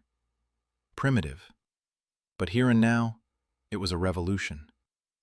The king arrived on 6th month. Velmar somehow managed a visit to 2 weeks before Orin. Wren didn't know how. Velmar didn't. Told Wren suspected that the architect had spent all his connections and half savings to bribes to courtiers. Not matter. The king was on his way. Wren was preparing the construction for 3 days without sleep. 6 faucets checked. Each rope is new. Every knot is tied twice. The carts have been cleaned. The oxen have been fed. The wheelbarrows have been in a row on lower tier. The ramp has been swept. The stones are laid in neat stacks. The workers are dressed in clean. To what extent possible be pure slave Nora built her guard in 2 rows at the gate, not as security, as in guard. 20 men with straight backs. This was important. Straight backs, Wren insisted. Let the king see that his workers are bent in half. Let's see that they are straight. The king arrived on horseback. The base of 20 men. Wren was looking forward to see a fat old man in gold. I saw a thin man, years 45, with sharp face and quick eyes. The king inspected the construction site from above, without get off from horse. Then he dismounted. Velmar led him up the ramp. Up. Wren walked behind. He was silent. He waited. The king walked and looked. Carts with stones drove by. Oxen pulled blocks weighing half ton. Workers with wheelbarrows rolled crushed stone up the terraces. 6 cranes creaked and lifted stones into the sky. The wall of the tier rose over, month, by as for the 2 years. Velmar cited the figures. The pace construction increased by 5.5 times. The cost of lifting a single stone fell 7-fold. Worker injuries dropped 12-fold. 0 deaths in the last month. 0. For the first time in 20 years of construction. The king listened. His face was inscrutable. They went up to the top level. Ren looked at Velmar. Velmar nodded. Time to show them. Ren walked over to the nearest crane. He gave the order to lift. 4 men grabbed the sling. The 500-kilogram stone block lifted off the ground. It floated upward, meter by meter. The ropes were taut. The wood creaked. The block reached the upper tier. Ren swung the boom. The block settled onto the wall, right into the groove. 4 men, 6 minutes, 500 kilograms, 20 meters. The king watched. Then he turned to Velmar and asked how many men it used to take to lift this stone. Velmar answered, 40 men, 30 minutes, and 1 fatality on average for every 20 lifts. The king was silent. Then he looked at Ren. He asked who he was. Velmar began to answer, but the king raised his hand. He asked Ren directly. Ren said he was a stonemason from the village of Lower Quarry, that he had made a wheel, then a wheelbarrow, then a cart, then a crane. The king asked why. Ren was silent for a second. Then he told the truth. He said that his sister had come home with a bloodied back at 14 because she had been carrying stones, that his mother had died because she carried stones, that his father had bent double because he carried stones for 40 years, and that he had decided there was another way. The king looked at Ren for a long time. Then he asked if Ren knew that his inventions contradicted the temple canon. Ren replied that he did. The king asked if Ren knew that the priest Orin demanded his execution. Ren replied that he had guessed as much. The king turned to his entourage. There stood a man in dark robes. Ren hadn't noticed him before. Orin, the priest of the stone vault. Orin was here. He had come with the king. Ren went cold. Velmar hadn't expected this either. His face turned pale. The king had brought them both, the architect and the priest, to a single construction site, to see and hear both of them. Orin stepped forward, tall, thin, a face like a blade, eyes dark and calm, no fanaticism in his gaze. Ren had expected to see a madman. He saw a politician. Orin spoke. His voice was steady and cold. He said that the first canon was clear. The body is God's only instrument. Any mechanism is heresy. For 1,000 years people lived by this law. For 1,000 years the kingdom stood. One stonemason from the village decided he was wiser than 1,000 years of wisdom. And one architect decided his palace was more important than the law. Orin spoke for 5 minutes, calmly, logically, without shouting. He spoke of order, of stability, of how if the wheel is allowed today, tomorrow someone will invent something else. And then, and order would collapse. Slaves would stop obeying. Peasants would stop working. Why work if a machine will do it for you? People would become weak, lazy, useless, and the kingdom would fall. Ren listened and understood why Orin was dangerous. He isn't stupid. He isn't a fanatic. He knows what he's saying, and he knows the wheel works. That is exactly why he wants to destroy it, because it works too well. The king listened to Orin in silence. Then he turned to Ren. Ren realized this was his chance, his only one. He is no orator. He is no politician. He is a laborer from Granholm. But he knows one thing: numbers, facts, things that cannot be denied. Ren spoke up. He said that 2,000 people had died over the 20 years of the palace's construction, that every week without the mechanisms meant someone's death, that no one had died on the construction site in the last month, not a single person, for the first time in 20 years, that construction was proceeding 5 times faster, that the palace could be ready in 2 years instead of 10, that every stonemason works until evening and goes home on his own 2 feet, with his back straight. Ren looked at Oren, then at the king. Then he said one last thing. He said that Oren talks about order, but an order in which people die by the age of 35 is no order. It's a meat grinder. The king was silent. Oren was silent. Velmar stood pale and held his breath. The entourage froze. Ren fell silent. He had said all he could. The king stood on the upper tier of the palace. The construction site spread out below him. Cranes, carts, wheelbarrows. 3,000 men were working down there, straight backs. The king looked down, then at Oren, then at Ren. Then he said he wanted to see the palace in 2 years, and he left. Velmar stood there, unable to move. Ren stood there, unable to comprehend. It was permission. Not direct, not official, but permission. The king wants the palace in 2 years, and the palace in 2 years is only possible with the mechanisms. Oren stood there, his face unchanged, not a single muscle. He looked at Ren, a long look. Then he turned and followed the king. Velmar exhaled. He turned to Ren. He said this wasn't a victory. It was a reprieve. Oren wouldn't stop. Ren knew that. But today they had bought time. And time is the most valuable resource on a construction site. Ren went downstairs. Nora was standing at the foot of the stairs with her people. She asked what the king had said. Ren replied that the king wanted the palace in 2 years. Nora nodded. Then she asked what would happen to the slaves in 2 years, when the palace was ready. Ren didn't answer, because he didn't know. 7th month. Ren didn't sleep properly for 3 weeks. The construction had been ahead of schedule. The walls of the tier closed in. 6 cranes were without stop. Carts carried stone up the ramp from dawn until sunset.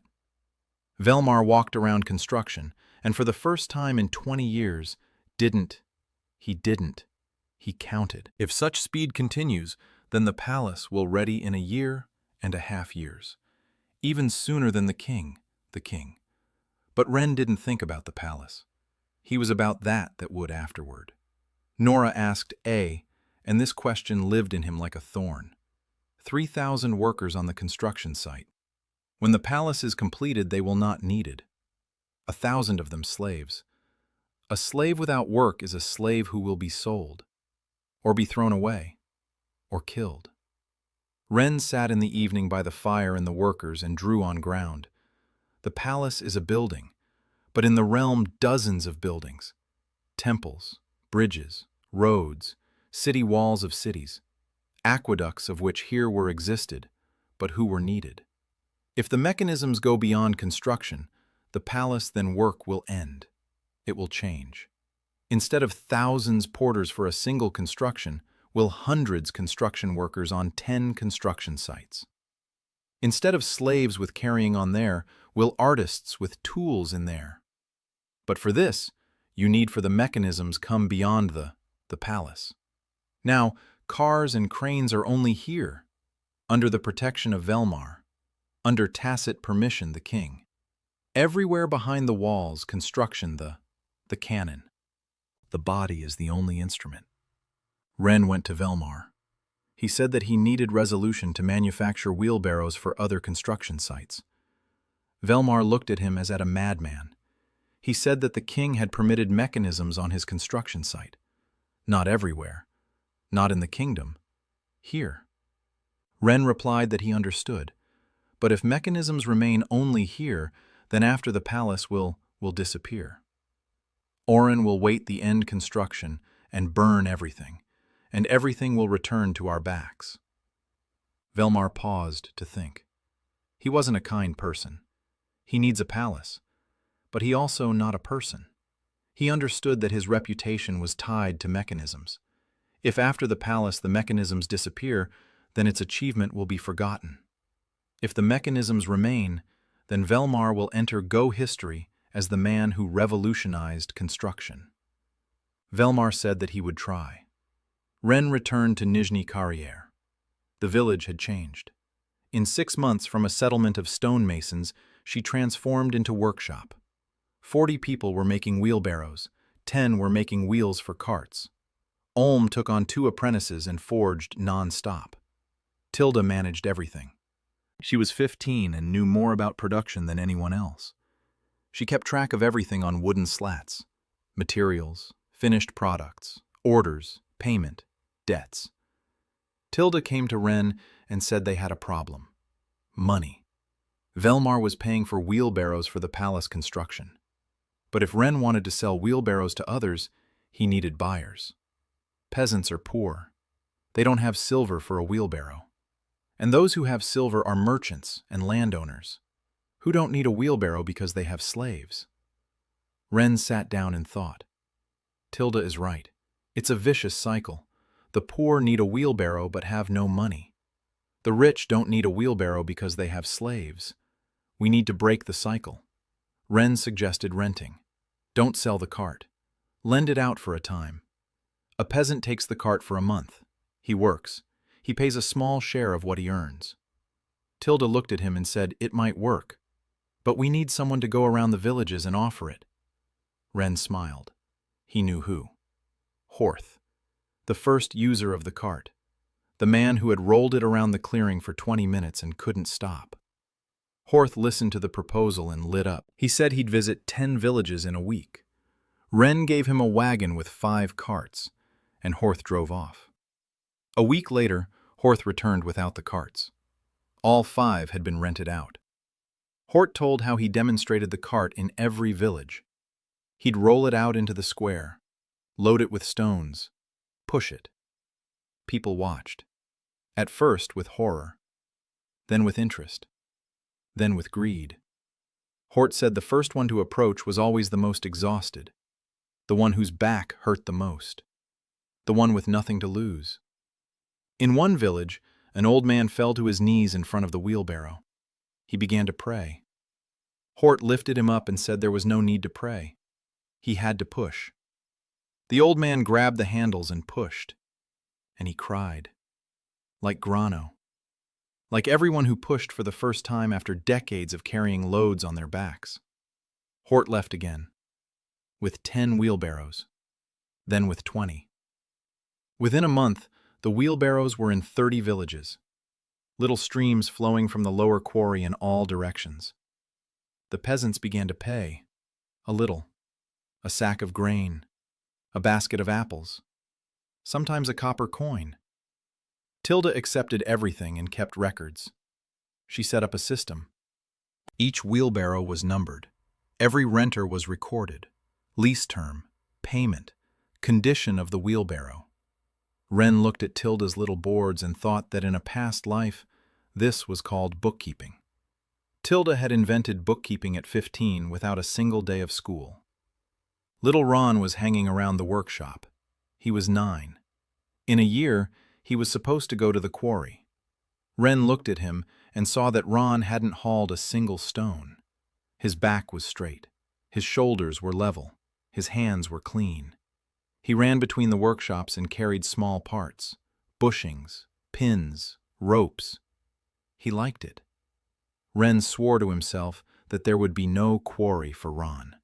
Not a single day. Borg worked, silently, as always. He didn't push wheelbarrows. He did what he knew how to do. He hewed stones. But now, he hewed them on the spot. He didn't carry them to the construction site. The cart picked them up. Borg worked, and his back didn't hurt any more than usual. He didn't straighten up. You can't undo 40 years. But he stopped bending over any further. One evening, Ren found Borg sitting by the wheelbarrow. His father was touching the wheel, turning it with his hand, watching it spin. Ren sat down next to him, silently. Borg said that Ren's mother's name was Ina, that she had strong hands and a quiet voice, that she never complained, not once, not even when her back was on fire, not even when her legs gave out. Ina said that's just how the world is, and that complaining is pointless. Borg said that Ina was wrong, that the world is the way people made it, and that Ren makes it differently. Borg fell silent. Ren sat beside him and was silent too. Words were unnecessary. In the 8th month, Orin struck again, not at the construction site, at the villages. Priests from provincial temples began making the rounds of the villages where the cars had appeared. Sermons, threats, God's wrath, heresy. In 3 villages, the wheelbarrows were burned. The peasants were frightened and carried them out to the square themselves. The priests set them on fire. People stood and watched as the wheelbarrows that had saved their backs a week ago burned. In the 4th village, the priest came and demanded they be burned. A peasant named Dorg stepped forward. Dorg was one of those who had received a wheelbarrow from Hort. In a week, he had hauled as many stones from the field as he usually carried in a month. For the first time in 10 years, his wife hadn't cried from back pain at night. Dorg told the priest that the wheelbarrow would stay. The priest said it was heresy. Dorg replied that he didn't care. The priest left, but he promised to return, with the temple guard. Ren learned of this from Hort. 3 villages lost their wheelbarrows. 1 held out. The score was not in Ren's favor. But Ren noticed one thing. The wheelbarrows were burned. But the people who rolled the carts remember. They remember how it was, not to carry, but to roll, not to break, but to work. The fire destroyed the wood and iron, but it didn't destroy the knowledge. The peasants in the 3 burned villages already knew how a wheel worked. They had seen it, touched it, rolled it. It's already in their heads. Ren told Hort to bring new wheelbarrows, to the same villages, into the same hands. If they burn them again, he'll bring more. The wheel doesn't burn. Wood burns. The wheel is an idea, and ideas don't burn. The 9th month. Ren stood in the basement of the Temple of the Stone Vault. He hadn't planned on ending up here. It happened by chance. Or not quite. Nora had brought him here. She said that among the slaves working on the palace construction site were some who had previously worked on temple construction. One of them, an old man named Verg, told Nora something. Verg had built the lower levels of the main temple 30 years ago. He had worked in the basements. He had carried stones into underground halls where no one was allowed except priests and slaves. Verg said he had seen things there. Mechanisms. At first, Ren didn't believe him. Then he did, because it made sense. The main temple of the stone arch stood on a hill in the capital, a huge building made of white stone, walls 3 meters thick, columns 30 meters high. How did they build it? Without a wheel, without a lever, without a crane. 3,000 years ago, when the first priest founded the temple, how did they lift columns weighing tens of tons to a height of 30 meters with their bare hands? The answer was simple. They didn't. Ren and Nora came at night. Verg showed them the entrance, an old drainage pipe in the foundation, narrow. Ren squeezed through with difficulty. Nora passed more easily. They crawled in the dark for about 10 minutes. Then the pipe ended, and they found themselves in the basement.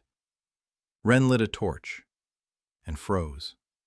The basement was enormous. Stone vaults stretched into the darkness. But that wasn't what made Ren freeze. Mechanisms stood along the walls, wooden and iron, covered in dust. Some had rotted. Some were intact. Ren approached the nearest one. A block. A double block on an iron frame. A wheel with a groove. The rope had rotted away, but the design was clear. Ren moved on. A gate. A drum on an axle with 2 handles. like the one Wren had made for the crane, only better, neater, with iron parts. Wren walked through the basement, and the torch revealed one after another from the darkness. A lever system on hinges, an inclined plane with rollers, a hoist, and a wheel. The wheel stood against the far wall, a large one, as tall as a man, wooden with an iron rim, composed of 8 sectors. Wren stood before it and looked. The wheel existed. It had always existed. The priests knew. The first priest did not ban mechanisms because he considered them heresy. He banned them because mechanisms grant freedom. A free man is not a slave. A slave has no need for a master. Without a master, there is no need for a priest. The first priest understood this 3,000 years ago, and he hid the knowledge. He used mechanisms to build his temple, and then he locked the cellar doors and declared that the body is God's only instrument. A lie. A 1,000-year-old lie. The entire kingdom rested on their backs. Nora stood nearby. She was silent. Her face, in the light of the torch, was stony. Wren asked if she was surprised. Nora replied that she wasn't, that she had always known. Not about the basement, about the lie. That any slave who has been hauling stones for 20 years knows that this is wrong, that the body wasn't made for that somewhere there was another way. It was just that no one had spoken up. Wren found something else in the cellar. Scrolls, parchment, old and brittle, blueprints. Wren couldn't read the local script well, but he understood the blueprints. A water wheel, a mill, a mechanism that uses the flow of water to turn a stone. Flour can be ground without using your hands. Wren unrolled the next scroll. A lathe. Primitive, but a lathe. A rotating spindle and a cutter. The next one. A windmill. Wren sat on the basement floor amid the blueprints, his hands trembling. 3,000 years of knowledge, hidden beneath the temple. For 3,000 years, people had broken their backs, while beneath the priest's feet lay the answers to all questions. Nora said they had to take the scrolls. Wren agreed. They took everything they could carry, 12 scrolls. They crawled back out through the drain pipe. At dawn, Wren sat in Velmar's room and laid the scrolls out on the table. Velmar watched, silently. For a long time, then he sat down. Then he stood up. Then he sat down again. He said that if this became known, the temple would collapse. Not the building, the institute. All the priest's power is based on the canon. The canon forbids mechanisms, and beneath the temple lie mechanisms that the priests themselves used.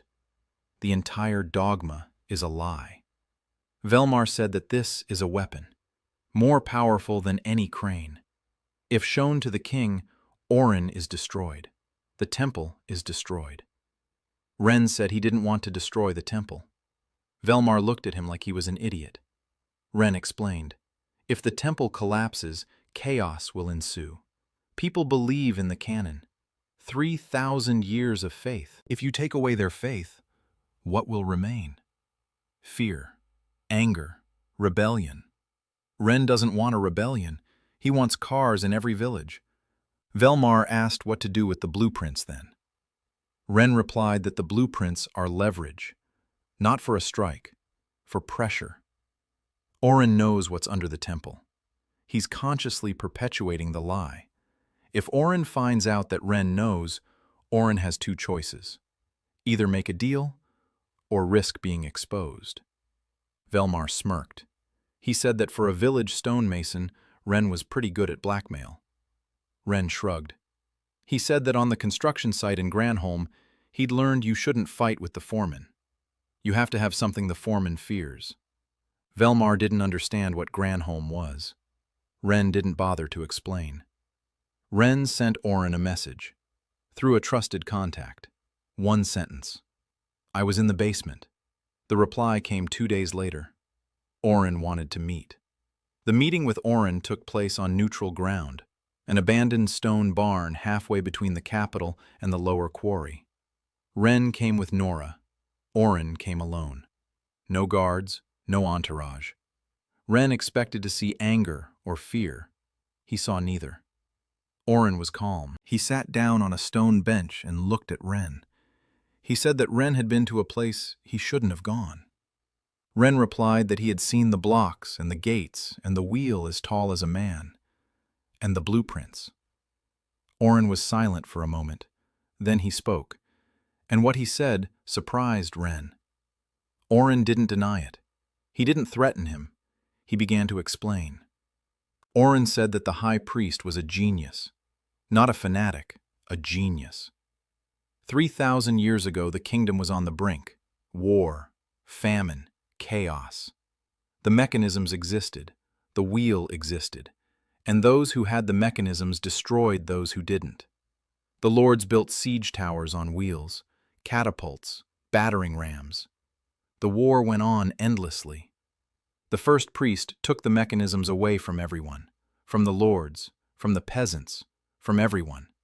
He declared them heresy, and the war stopped, because without the wheel, there is no siege tower. Without a lever, there is no catapult. Without machinery, war becomes slow and arduous. It's not worth the cost. Peace came. 3,000 years of peace. Ren listened. Nora listened. Oren continued. He said that yes, the price is high. People break their backs. They die young. But they live. Not in war. Not under siege. Not in the fire of catapults. 3,000 years without a major war. No kingdom in the world can boast of that. Oren looked at Ren and asked if he was ready to take responsibility for what would happen when the wheel returned. When some lord mounted the wheel on a siege tower, when war becomes fast and efficient, when instead of 1,000 deaths on a construction site over 20 years, there will be 10,000 deaths in a single year of war. Ren was silent. He hadn't thought about that. He'd been thinking about wheelbarrows, about backs, about his mother. He hadn't been thinking about war. Nora spoke up. She said Oren was lying, not about history, about motives, that the first priest might have wanted peace. But Oren doesn't want peace. Oren wants power. For 3,000 years, the priests have controlled knowledge. They control what is allowed and what is forbidden. That is power, pure and absolute. If the wheel becomes accessible to everyone, the priests will lose the only thing that makes them necessary, their monopoly on prohibition. Oren looked at Nora for a long time.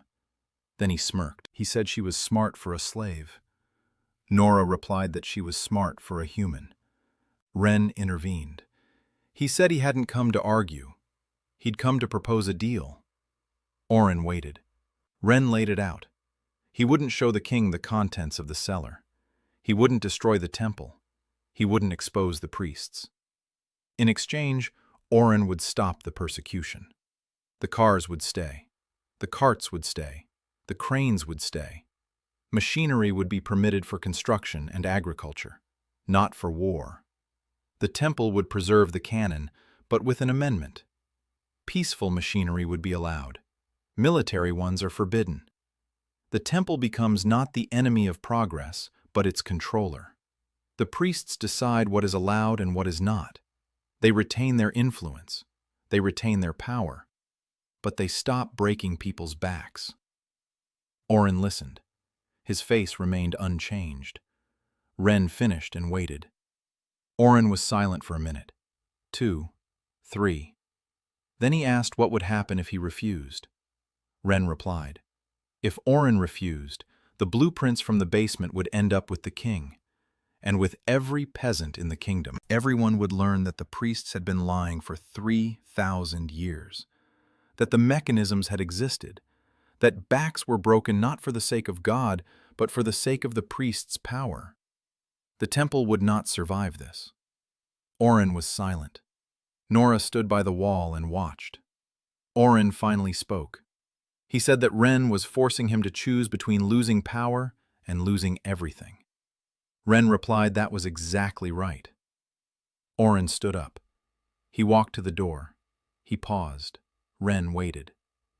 Orin said he needed time. Wren replied that Orin had a week. Orin left. Wren and Nora remained in the barn. Nora said that Orin wouldn't accept the deal. Wren asked why. Nora replied that Orin was a fanatic, of control. He couldn't allow anyone else to decide what was permitted, even if the alternative was worse. Wren thought for a moment. Then he said, "We'll see." The week dragged on slowly. Wren returned to the construction site. He worked. The 7th crane. The 8th. A new type of wheel. With spokes instead of a solid disc. Lighter and stronger. Wren remembered the bicycle wheels from Granholm. Those were made of metal. His was made of wood. But the principle was the same. Hub, spokes, rim. The first spoked wheel turned out on the 3rd try. Light. Springy. A wheelbarrow on such a wheel rolled twice as easily. A cart with spoked wheels moved along the road almost without a squeak. Horth saw the new wheel and said it was beautiful. Wren thought the hound was right. The wheel was beautiful. The spokes radiated from the center like sunbeams, function and form. One whole. On the 5th day, a reply came from Orin. Not a letter. Action. At night, the temple guard came to 3 villages, not with sermons, with fire. They burned the carts. They burned the workshops. In one village, they beat up the blacksmith who made the hubs. They broke his arms. Hort rode up at dawn, drenched in sweat, eyes wild. He told everything. Wren listened in silence. Then he stood up. Nora was right. Orin had chosen war. Wren gathered everyone. At the lower quarry. Horth, Tam, Olm, Kroon, Tilda, Gap, Sev, Dean, Lyra, 20 craftsmen from the village. And Nora. Nora had come from the construction site. 30 workers came with her. Those very same ones. From the night watch and beyond. People who wheeled wheelbarrows and lifted stones with cranes. People with straight backs. 60 people stood in the courtyard of Hort's house and looked at Wren. Wren didn't know what to say. He's not a commander, not an orator. He's a handyman from Granholm. He looked at these people. At Hort, who was the first to grab the wheelbarrow handles and couldn't stop. At Tem, who had turned pale with fear but stayed. At Olm, whose hands had forged hundreds of bushings. At Tilda, who at 15 runs the production. At Nora, who has scars on both hands and iron inside. At Borg. His father stood in the back row, stooped, silent, but standing. Wren said that Orin had declared war on them. That the temple guard was burning the carts and beating people, that it would continue, that they had 2 choices, to stop, to surrender, to hand over the carts, to go back to the ranks, or to continue. But then, they'd have to see it through to the end. Wren said he couldn't decide for them, that everyone had to decide for themselves, that he wasn't holding anyone back. Silence. Then Horth stepped forward. Said his wife Marna had died with stones on her back, that his daughter was 10, and that he'd rather burn himself than give her that life back. Tam stepped forward. Olm stepped forward. Kroon, with one eye, stepped forward. Din stepped forward. Lyra stepped forward. Tilda stepped forward. One after another, all 60 of them. Borg stepped forward last, in silence. Wren nodded. All right, then this is the plan. Wren spent the next 3 days working around the clock. The plan was simple. Orin wants war. Wren will give him not war, but impossibility. Orin can burn the carts, but he can't burn knowledge. If every peasant in the kingdom knows how to build a cart, no guard will be able to burn them all. Wren sat down and drew a sketch. Simple, clear. Pictures. No text. A wheel, an axle, a frame, a trough. Dimensions in handspans. Anyone with an axe and a knife could assemble a wheelbarrow from this drawing. Olm carved the drawing onto wooden planks. 20 copies. Hort took 10 and rode north. Tam took 10 and headed south. They traveled from village to village, not with wheelbarrows, with the planks. They showed the blueprint. They explained. Each village made a copy of the blueprint and passed it on, like wildfire. Within a week, the blueprint had reached 40 villages. In 2 weeks, to 100. Wren also sent copies of the drawings via Velmar. The architect distributed them among the builders in the capital, among the stonemasons, among the carpenters, among everyone who worked with their hands. A drawing of a wheelbarrow, a drawing of a spoked wheel, a drawing of a simple block, a drawing of a gate. Knowledge spread through the kingdom like water through cracks in stone, quietly, unstoppably. Oren found out. Of course he did.